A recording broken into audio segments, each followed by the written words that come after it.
Hello and welcome to episode 3 of Secret Sauce, where you get the recipe from inspiring leaders from around the globe.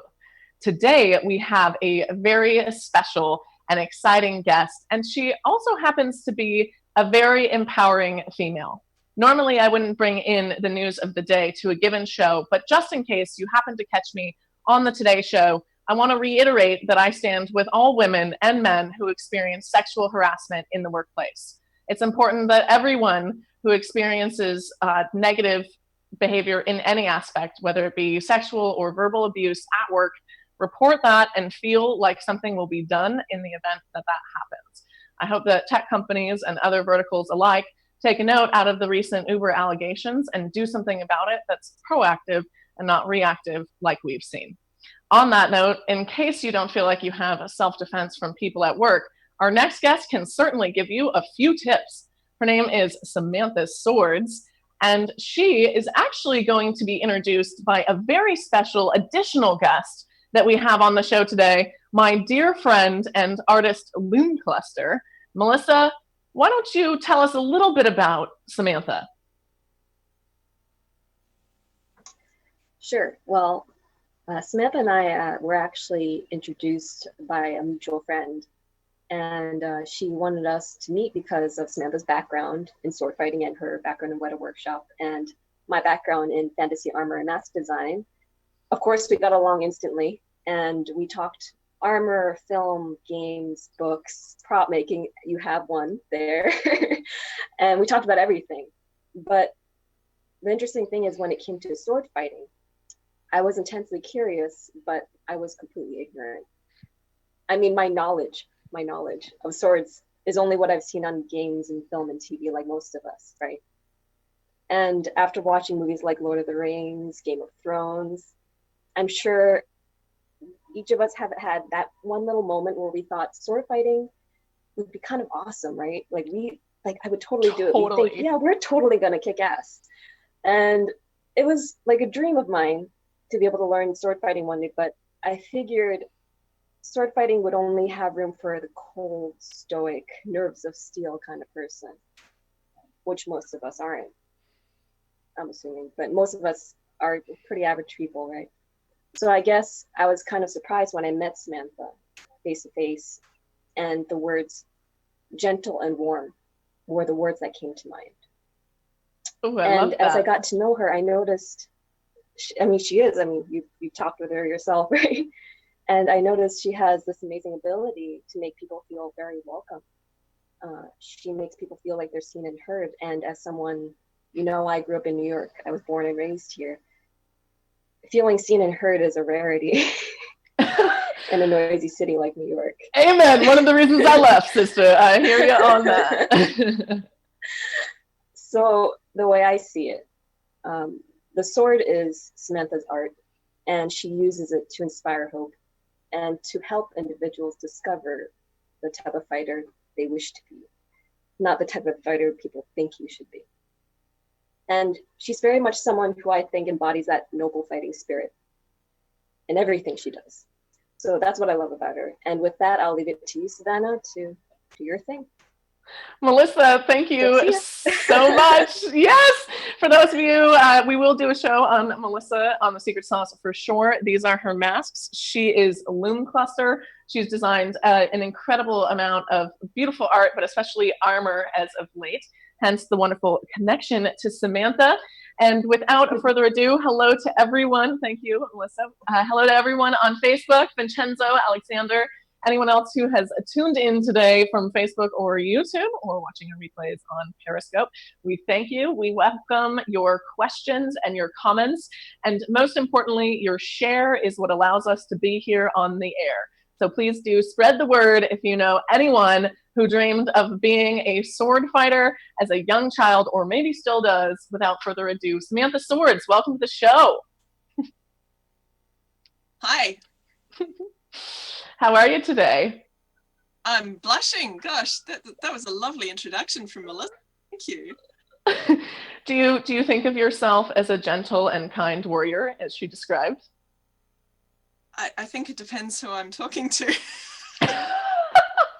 I endeavor kind to people. I think there's a point where you have to be strong, and if you don't need to be strong with people or forceful, then there's no need to be. I love that. Spoken like a true knight and leader, if you will. Forgive all the cliche jokes I'm going to make. Monty Python, I'm sorry in advance. My medieval history teacher is also sorry to you too. And all my cosplay friends. So now that we have confirmation from Melissa and just even that statement of what an inspiring character you are, let's start at the beginning so the audience knows just exactly who you are and a little bit about your journey. So at what point do you decide sword fighting is for you, and is there a point when it becomes hobby to full-time job? I think I decided the sword fighting was for me when I was around age 2, perhaps, like so many children, and I never really grew out of it. It's a passion that stayed with me from when I was a kid, along with drawing and storytelling and creating fantasy worlds and all of the above. Exploring, all of those things have really been with me since my earliest memories. I think the difference is that I was allowed to foster those passions, and I had a lot of support from my mom, who really just encouraged me so much. And it meant when I got to the point where I was ready to take things on at a higher level, I already had many years of passion already there to give me that endurance. Wow. So first of all, way to achieve your childhood dreams, something we all wish we could do, I think, as adults. That's incredible. And good on your folks for being so supportive, mom especially for her warrior daughter. That's pretty incredible. So in case someone has a 2-year-old, say, in the audience right now who loves to sword fight, or is at the stage where they have to make some life decisions, how do you go from awesome childhood fantasy to practical application in the professional world? What was your professional journey like? Well, it's really like everything else. If you start with something you love and you just keep at it, you're always going to be pushing your own boundaries, and you're going to be finding the edge of what is possible. So if you're really dedicated to something that you love, it never ends. The journey never ends. I love that.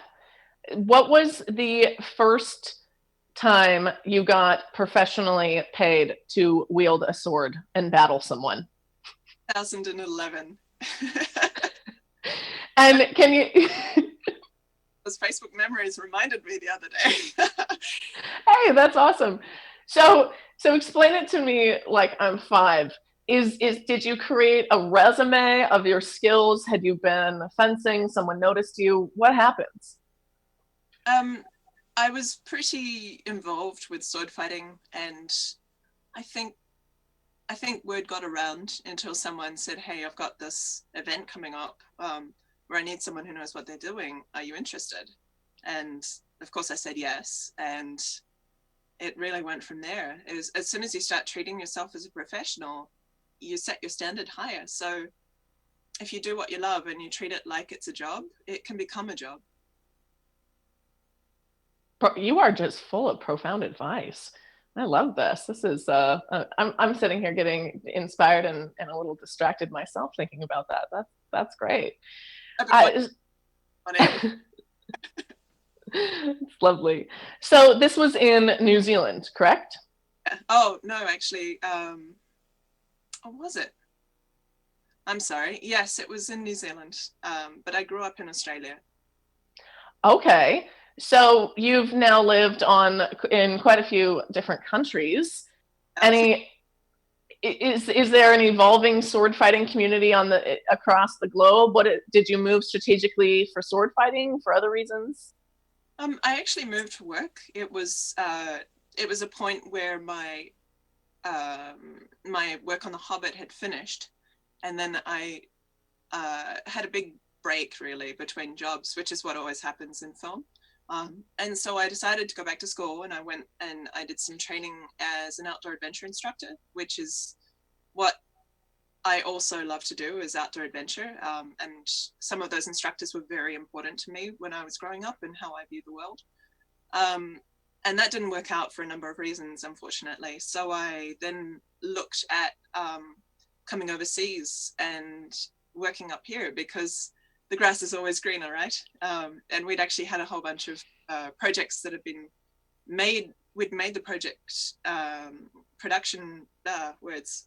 We'd made all the props and everything in New Zealand, but we'd sent them off to Canada. So I thought, well, there's obviously work happening in Canada. I'm going to go check it out. And so I came up here, and 4 years later, here I am. It's been really great timing, because as I've come over here, there has been this enormous awareness globally of the sword fighting community, which has been there for 25, 30 years now. And it's just kind of been in the background. It's been at the edge of geek culture. But then suddenly there's hit this tipping point with social media, and before that, all the internet forums, where suddenly people are connecting and building communities, and clubs are just springing up everywhere. It's enabled so many sword groups all over the world, and in the time since I've been here, it's just really exploded. So it's a very good time for me to have come.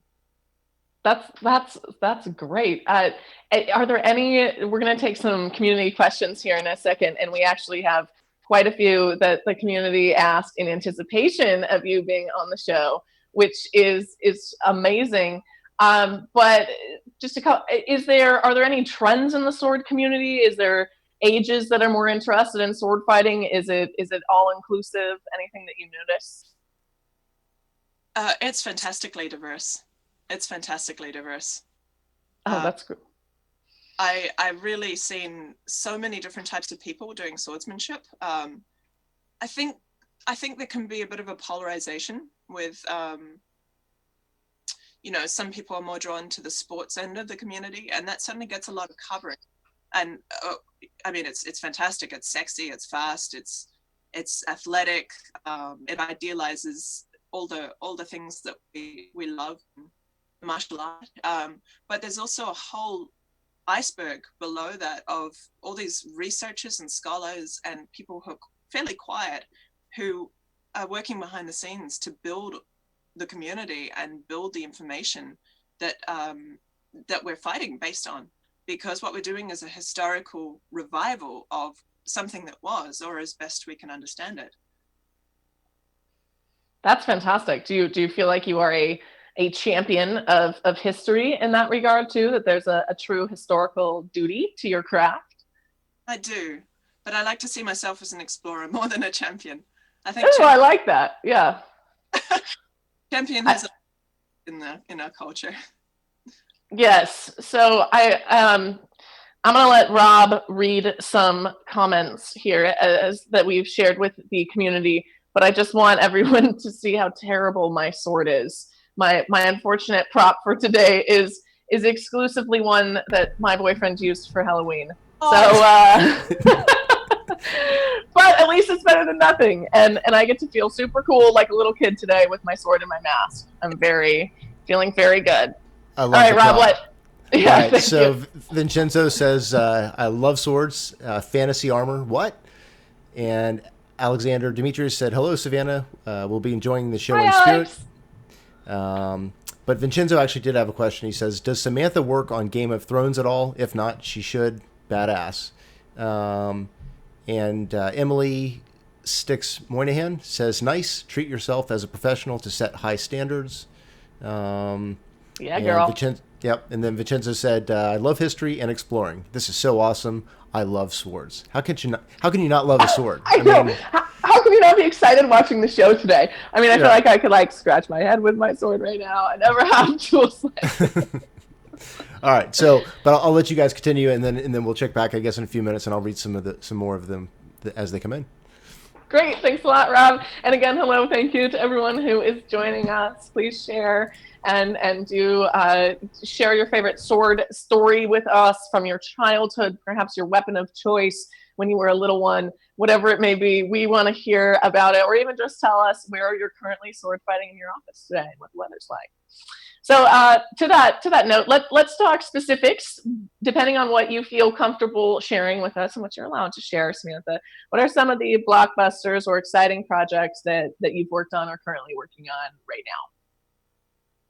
So it's a good point that you make about being allowed to share.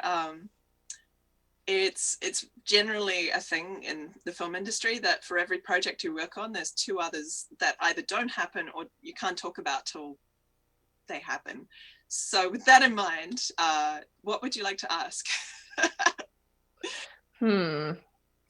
Is there something that has happened that you can share with us for sure that people can maybe look up or have seen? Sure. So I'd like to do a little plug for a game that I was involved with by Ubisoft that's just been released this month. It's called For Honor. It is cool. An extremely cool game. It's basically a giant melee game where knights and samurai and Vikings all come together in a fantasy setting and fight it out. It's really the answer to the age-old question of who would win, but it's done in a really awesome and satisfying way. And it's by no means a simulator or anything that's trying to replicate, something that is going to be used for historical reference. It's really just a lot of fun. And if you're into swords, go check it out, guys, because it's pretty rocking. That's sweet. So it's out now? Yes, it's called For Honor. It just came out last week. Oh, fantastic. And so what kind of character do you play in the game?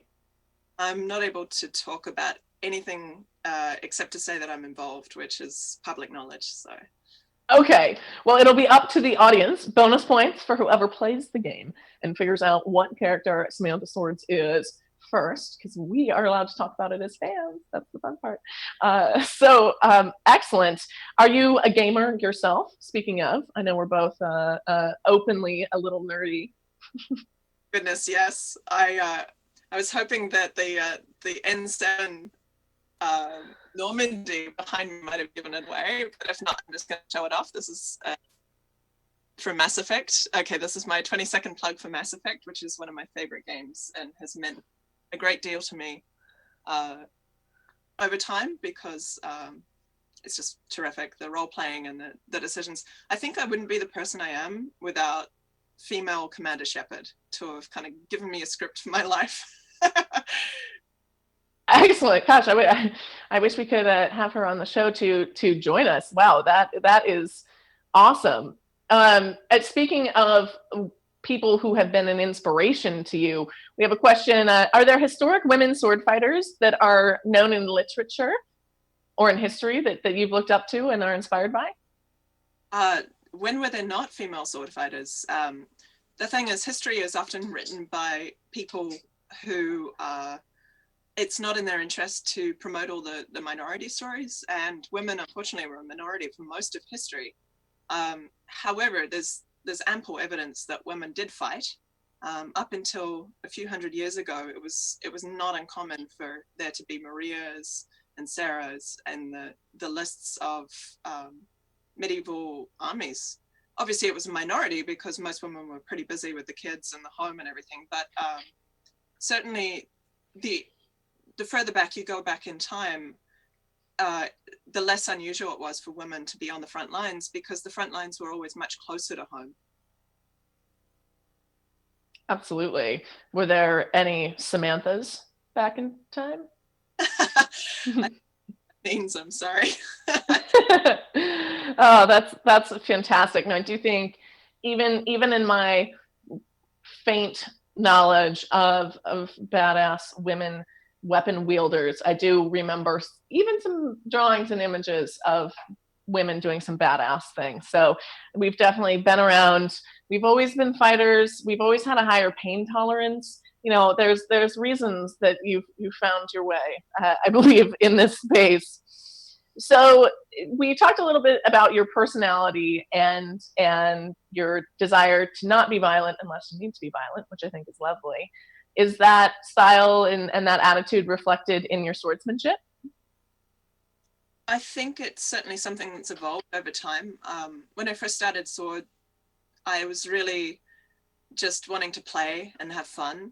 And I didn't really have the kind of competence that changes who you are. If you have competence in something, it can be quite a grounding effect. And when I hit the point where I realized actually I was doing something that was a very real and very dangerous martial art, I matured quite a lot and became someone that I felt like I was the weapon and the sword was just the tool that I was using. And that really changes you when you realize that you're actually walking around in society with that kind of capability, because every interaction you have, if you're someone who's easy to kind of infuriate or things can escalate, it goes badly. There's a reason that violence is conditioned out of people in societies, is because you don't want people killing each other all the time. There are laws in place when people can't control themselves, and that's because otherwise we wouldn't have society at all. We would be pretty barbaric. So long answer, but really, I just feel it's something that's grown over time as I've grown as a sword fighter. Yeah, I think that was actually an excellent answer. And I think oftentimes we blame the weapon and not the human when things go awry. And you just brought up an excellent point. And we are definitely in control. This is a question that I had, that the community had earlier this week, and that Rob just passed along to us right now. How many, and this is rather specific, how many scars do you have on your hand from your blade, and or how often do incidents happen? No one ever asks me this. This is awesome. So I have to tell you, I get more injuries walking around the house than I do from my fighting. Honest. The reason it's goofball, except when I'm fighting. It's like a switch goes on or something. The only injuries that I have from fighting, aside from internal joint damage and unpleasant things like that, is a cut on my arm. Where is it? On the inside of my arm from when I was training a pell, which is a type of post. And after I'd been cutting it, I did a body slam into it. I was getting carried away with things. Took it to the ground, and one of the splinters, which I hadn't seen from my cutting, had torn my arm, and it almost went septic. And yeah, that was a bit embarrassing. But the other injury that I have that I'm kind of happy about is I have a scar on my on the point of my elbow from a 25-minute fight.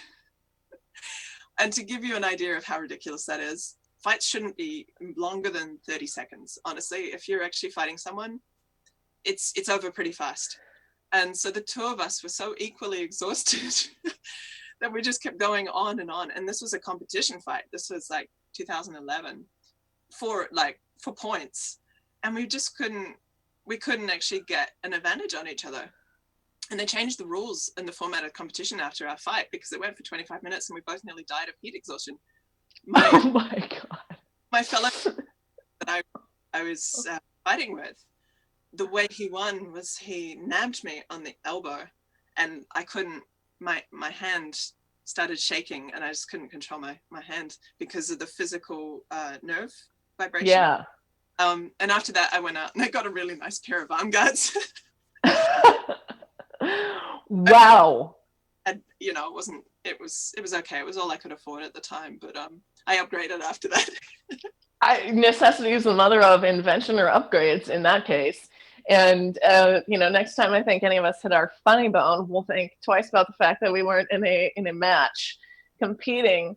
Speaking of, what is the competitive circuit like? What are there? I think there's kind of the traditional fencing that most folks have seen on the Olympics. But from what I've seen from your photos, it seems like there's a lot of different styles. And so give us a little lay of the land. Certainly. This is a great question, because there's just so many different manifestations of swordsmanship. And at the moment, everyone's figuring out the organization, because it's just such a broad world of people who've come from loving the sword to becoming more organized. So there's a few different ways that people can get involved.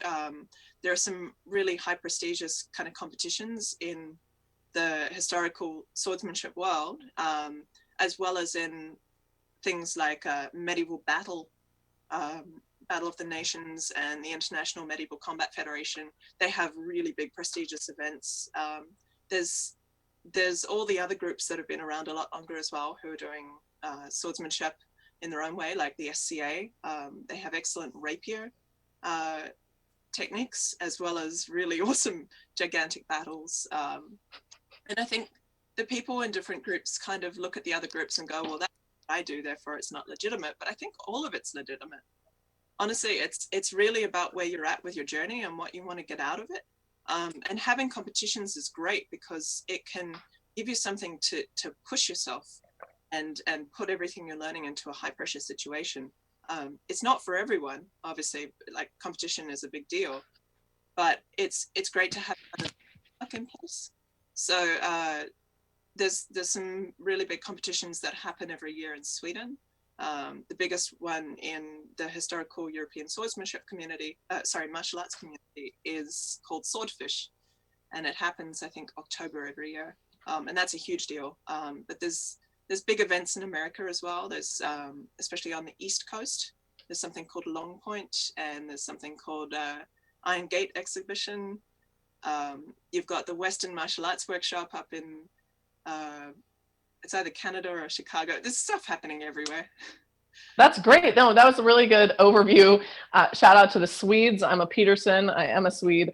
And I also love swordfish. So that's clever. Going to have to find an excuse to go out there. If anyone in the sword fighting community is watching and needs a live host for the show, I'm sure Rob and I would be happy to produce the swordfish live stream. Not shamelessly. On that point, one of the most famous and capable swordmen in our community is Axel Peterson. So, hey, my long lost relatives, perhaps. I love it. So, and the folks in the audience are definitely loving this dialogue. These are the questions about sword fighting we always wish we could ask someone.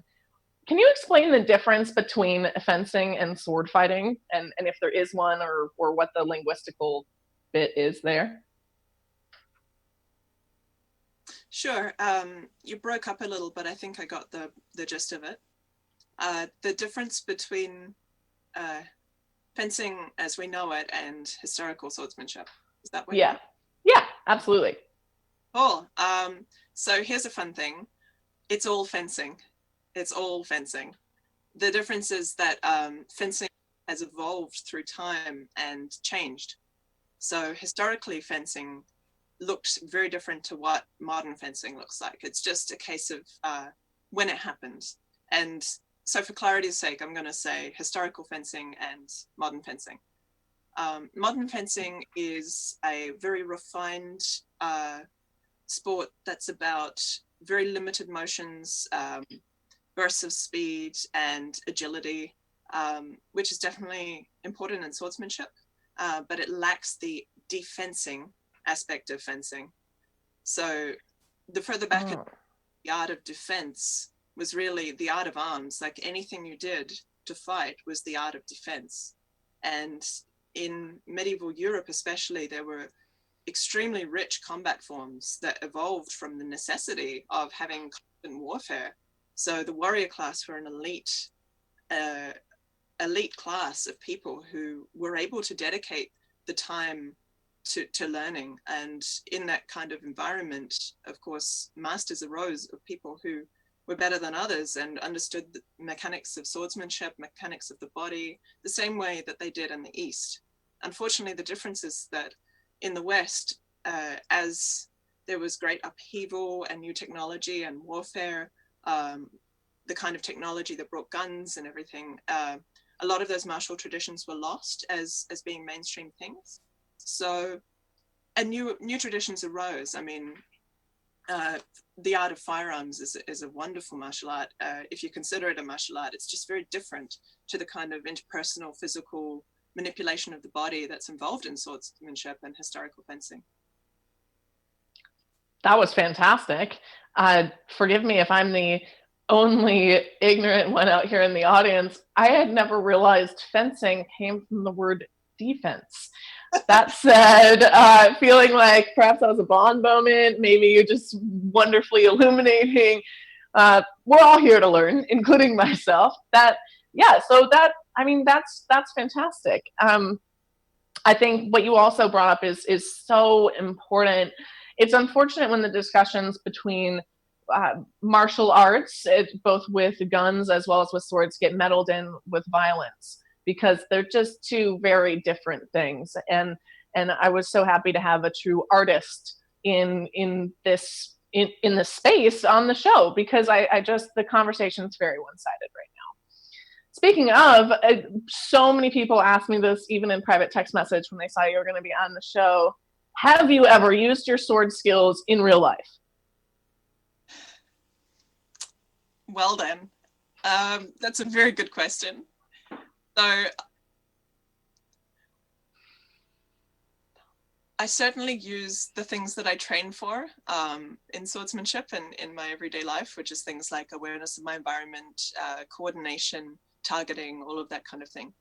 But there is one incident that happened when I was just beginning my journey, really, that I find quite amusing. I was working at Weta Workshop, and I was working in the props department on The Hobbit. And I was carrying, I think, an armload of swords, like dwarf weapons or something, because I was going to sand them down after they'd been molded. And this young lad called Nick, who was, I think, from Germany, came through the opposite direction. And I didn't know him that well. We kind of knew each other in passing, and we'd both celebrated International Talk Like a Pirate Day together, which, you know, that's a cause for bonding right there. Obviously, bond for life, yes. But Nick came towards me as we were going through these enormous double doors. And I was kind of in my own little world, wearing a, you know, zip-up bunny suit that protected me from, you know, dust and things. And he was carrying a sword, and for some reason he decided it'd be funny to attack me with it. I'm carrying an armload of swords, and completely without thinking. So he comes down to pretend to strike at my head. And without thinking, I take one of the swords from the bunch, I block it, and I stab towards his face, like ending up about this far from him. And I didn't even think anything of it. This is the thing. Hey, I bundled my swords up. I went off to the sanding room, and I got on with it. About an hour later, I was like, that was unusual. I mean, first of all, only at Weta are you just carrying an armful of dwarf swords, and second of all, I mean, that is I can imagine he probably thought something of it. Why you didn't think anything of it? You're just incredible. He certainly looked at me quite differently after that. Yeah. All right. Building on that, a question from the audience: how has your interest in swords changed your life and your career? Wow. It really is everything. I wouldn't be who I am without my love of swordsmanship. It's just so core to everything that drives my passions. I can't imagine walking away and ever being happy. It would just be such a huge part of something that's been with me for so long without explanation. I couldn't. It's evolved me. It totally evolved me. That's fantastic. I think a lot of people have that voice inside them, that thing that makes them happier than all the other things, like swordsmanship does for you. And they unfortunately try and quiet that too often. So hearing stories like yours encourage the audience. I hope you're out there listening and not afraid to take the step in your swordsmanship career, or whatever a sword career looks like for you. Super serious question. Biggest pet peeves in Hollywood fight scenes? Oh. So I just want to start by saying I love entertainment. I love the entertainment industry. I love performance, and I really appreciate entertainment for what it is. with that in mind, I kind of have to disconnect when I watch any fight scenes, because otherwise I'm just going to find it very difficult to enjoy what I'm seeing. And the reason for that is, in order to convey a fight to someone who's not in the fight, you have to exaggerate everything, especially on film, because on film, certain things show up that other things don't show up, and vice versa. So it's the opposite in a real fight. If you're in a real fight, it's a lot about pressure, it's a lot about intent, it's a lot about energy between two people, and the things that you can't really show. So the two don't really go together. And I've said this before in other ways, but it's hard to find a dialogue in visual storytelling that explains combat in a way that is true to who the characters are. What I mean by that is, you have something like a sex scene, okay? And you get these two characters and you've followed them throughout the story. And then, it's all on and they're getting hot and steamy with each other. If suddenly they went really exaggerated and became people that they weren't and weren't true to their personalities, it would take you right out of the story. And it's exactly the same in fighting. Like, what is the difference between a physical dialogue that's about violence and the physical dialogue that's about passion? They're both really forms of passion. But what I'm saying is, the direction that most fight choreographers go, it fits a style of filmmaking that has evolved past that. So it fits the really big screen kind of, when people used to go to movies and were sitting really far away from the screen, or, seeing things on live stage shows. The kind of combat choreography that we see in Hollywood is still very fixed from that time. And there are a few people doing amazing groundbreaking work, choreographers. Most of them are not doing sword scenes. Those people are usually pulled in for things like gangster movies, where the violence really is part of the dialogue of those characters. It has to be true to the characters. And my hope, my dream is that in my lifetime, we'll be able to see that kind of more realistic vocabulary come into things like historical films, because there's so much potential. Just a wealth of potential there for people to develop really engaging visual storytelling through fight scenes. Yeah, the attention to detail is so keen for many. And I think you do what a lot of us do when you know too much or you cannot unsee the truth. You kind of just have to pretend it's not there and treat it like a totally different aspect of the story. I know as someone who used to work in the restaurant industry, I've had to very much let go of watching every detail of service. I imagine it's a little more challenging when watching a movie with friends, though definitely a similar idea. Samurai warrior versus medieval warrior, who would win? Depends on the warrior. It depends on yes. That's ridiculous. However, it is very important to the conversation of geekdom, so I will humor it. Two entirely different martial arts styles. The martial arts in medieval Japan and the martial arts in medieval Italy, Spain, France, Germany, all of those. It's really just a question of who has their head screwed on the day. You can take into consideration things like length of training, what kind of weapons they're using, what kind of armor they're using, whether they're mounted, whether they're dismounted, whether they're in an environment they know. All of these are such specific factors. If we're going to generalize, just to make this simple, perhaps put it to bed at last, generally the samurai class were better trained. However, that does not exclude the fact that there were very sophisticated martial arts systems in medieval Europe. Fantastic answer. That was actually Rob's question, I believe, so I'm sure he's excited here on the production end. Oh, this is another great question. What is the cost of a professional sword? What's the price range? Are you talking in present day or historically, or? whatever you would, yeah, this question is referring to now, though if you happen to know if there's been a decrease in cost for swords over time, that's also interesting, I'm sure, to the audience as well. So it has decreased over time, thanks to the fact that it's a lot easier for us to get materials now, and affordable labor from countries like Poland. So the medieval cost of a sword was quite equivalent to us buying a new car today. So it wasn't cheap, but if you're really well off, then it really wasn't a problem either. These days, a good sword will set you back between the range of $500 to $2,000.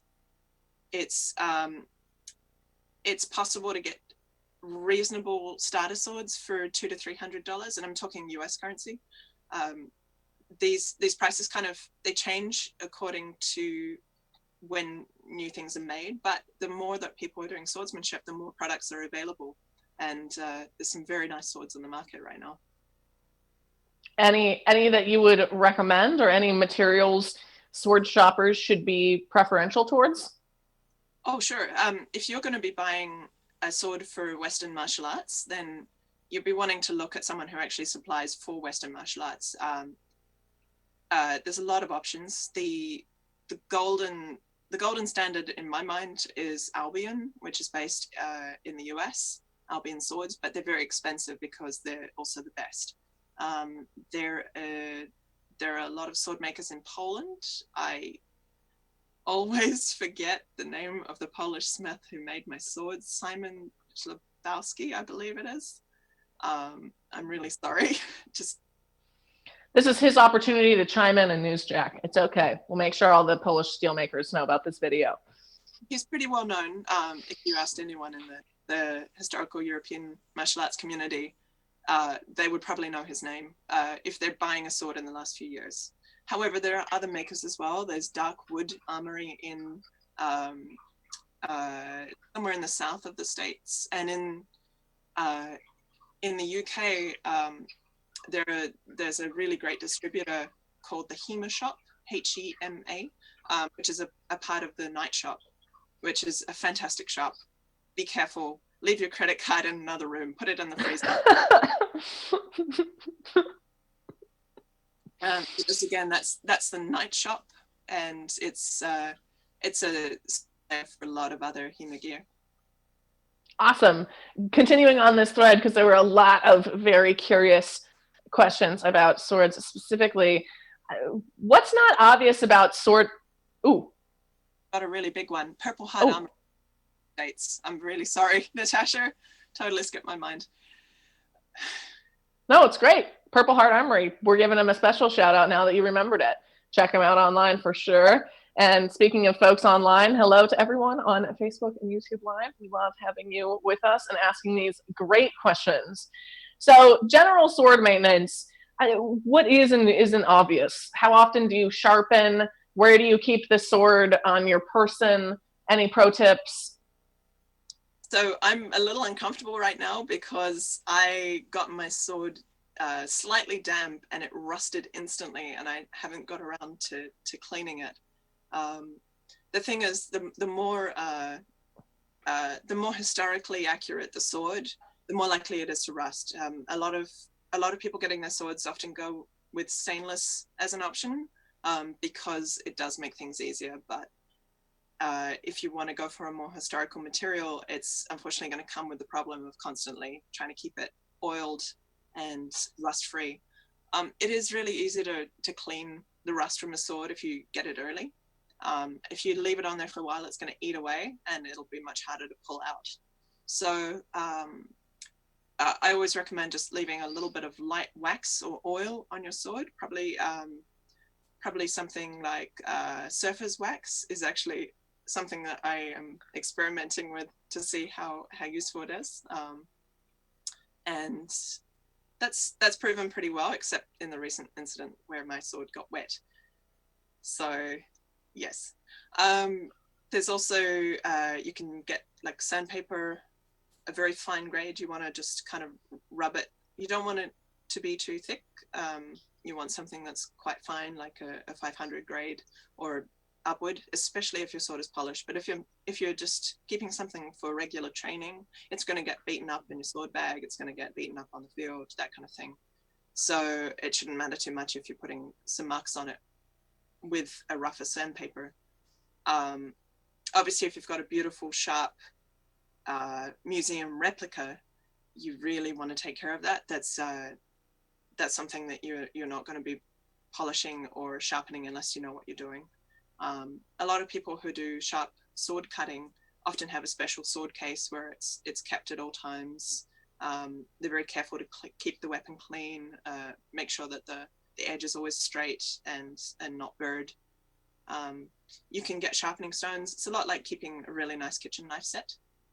You can get sharpening stones, and obviously the higher the grade of the sword, the more fine the stones you're going to be needing to sharpen. But like I said, you really do need to know what you're doing before you go and sharpen your own sword.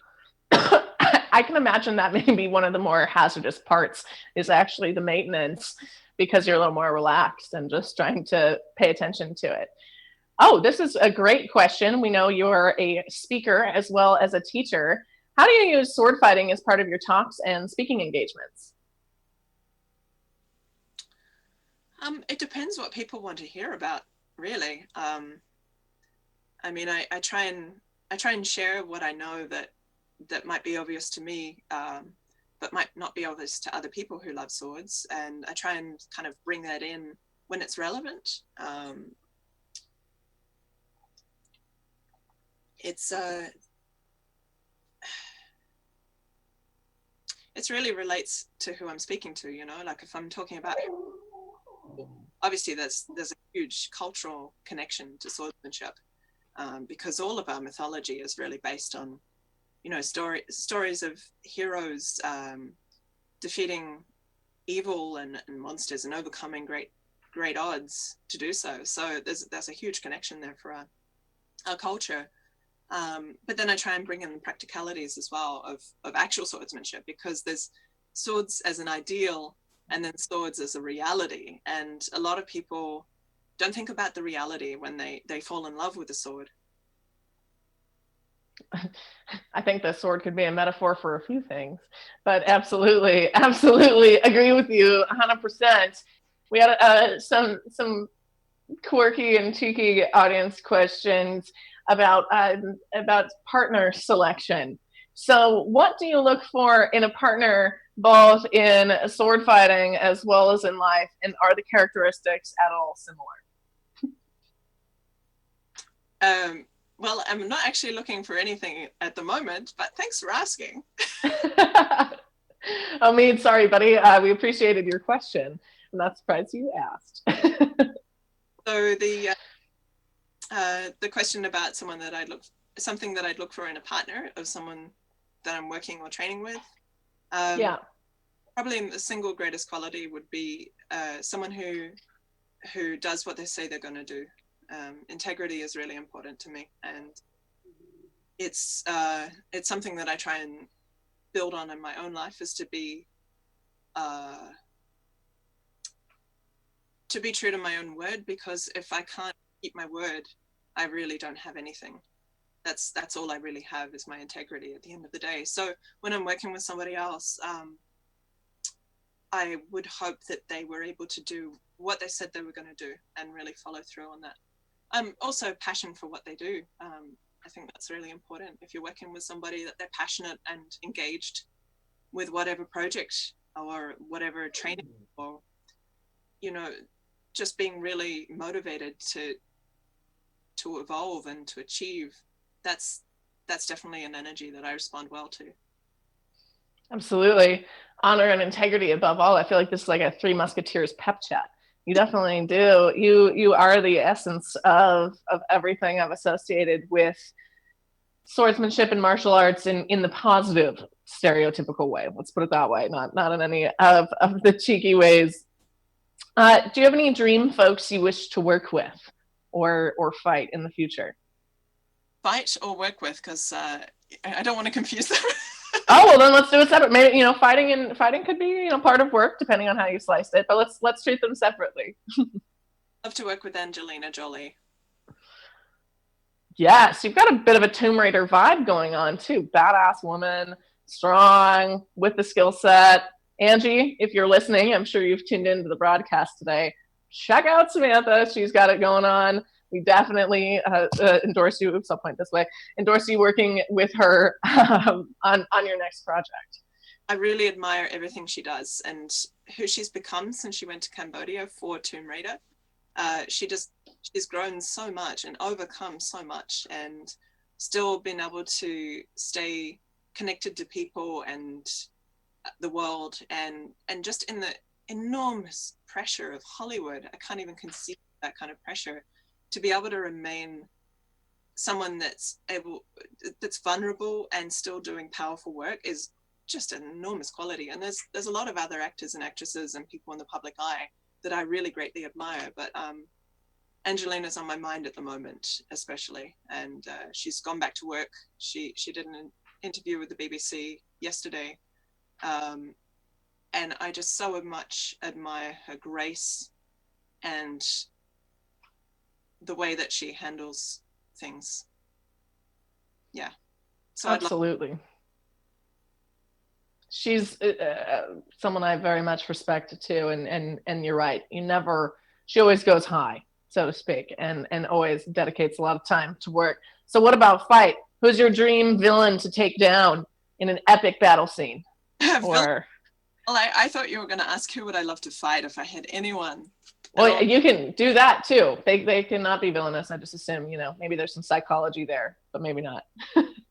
No, actually, I would love to be able to fight Fiore de Liberi, who is the master of the martial art that I study. Because in the hypothetical world where I was able to fight with him, I would have my ass handed to me, but I'd also be able to learn from him. That is beautiful. One of my questions actually to that was, and perhaps this would be the future answer to this question. What was the most, and we can talk about your most memorable victory too, but doing something you love often comes with a path of that is punctuated with failure at times. What was your most memorable loss, and how did it shape you moving forward? That's a great question. Honestly, I experience loss all the time, as do many people. I kind of don't see loss as a set moment in time anymore. I really see it as that I've held on to, that I think is going to happen and doesn't happen. And loss happens when I come to terms with that. So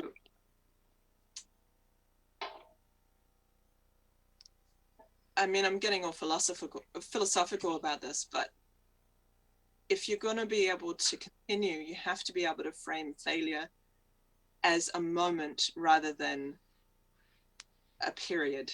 It has to be something you experience and then you move on from. Absolutely. It's the result of a sequence of events that happen in time. It is not the result of a systemic character flaw or inability. And I think many of us in sport, I'm sure you've had many coaches and folks that you've worked with. I've had very aggressive coaches in my washed up athletic past. And the best thing I think I learned from that was to separate the negative moments from the overall human and performance and potential. Everybody goofs up. Everybody forgets to do something or missteps or misses a shot or a stroke or a sword maneuver. We'll have to have you do an interactive class at some point, but it's how you roll with that. So I think that is a beautiful transition towards the end of our show. We have a speed round of some questions, but right before we get into those, one last opportunity, and we'll do the speed round, and then I will say goodbye to you, so don't worry, we're not just going to cut you off after the speed round. If you could talk to someone face-to-face right now who's thinking about following a passion that maybe some people think is just for kids, or that is crazy, or is just out of a fantasy book, what would you tell them today to continue motivating them moving forward? You can do it. It's perhaps not something that people think you can do or think there's a place for it, but there is. And there are people out there in the world who are also going to love it. It just might take a while to find them. You know, the more strange the thing you love, probably the smaller the group of people who are going to think it's okay or think it's awesome. And the more you do the thing, the more likely you are to find those people, and you can get excited about it together. You can share what you've learned. It's really just about continuing. You just have to keep turning up.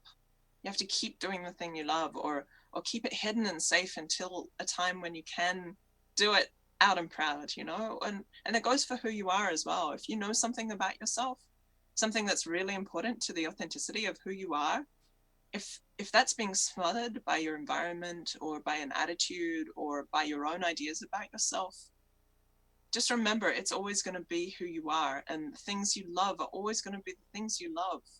They might change how they look, but they're never going to go away. And you will only be happy once you can accept that.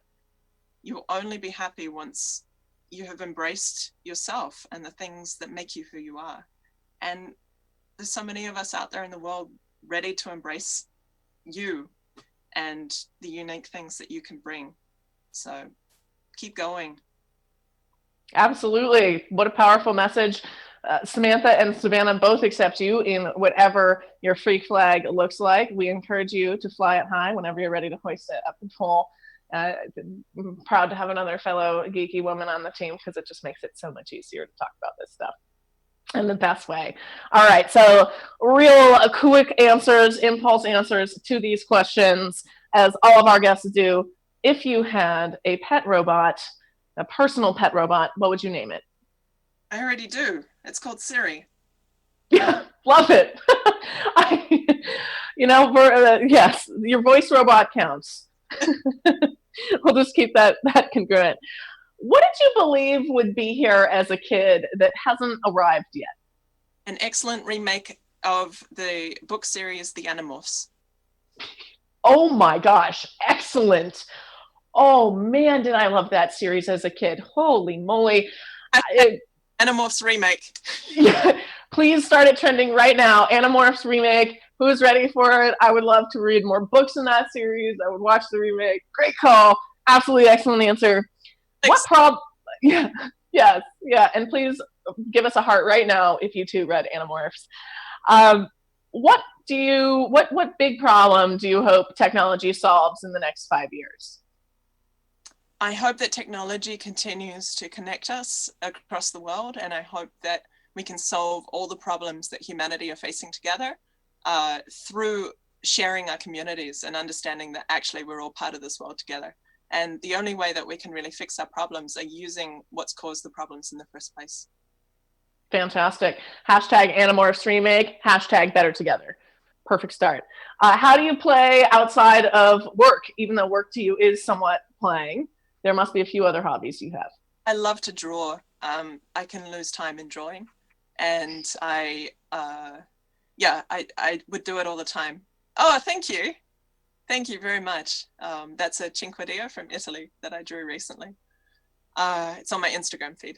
I also love to go outside. I love to go hiking. I love to go to the river, to the mountains. Anytime I can connect with the environment and with myself, it makes me happy. I also have a lot of animals that I spend time with, and that really feeds me as well. What else? Video games. Yes, I love to play video games. Excellent. You are just a delight. I hope we can be friends sometime. I hope we get to hang out in real life, because I feel like it would be an all-night fun fest.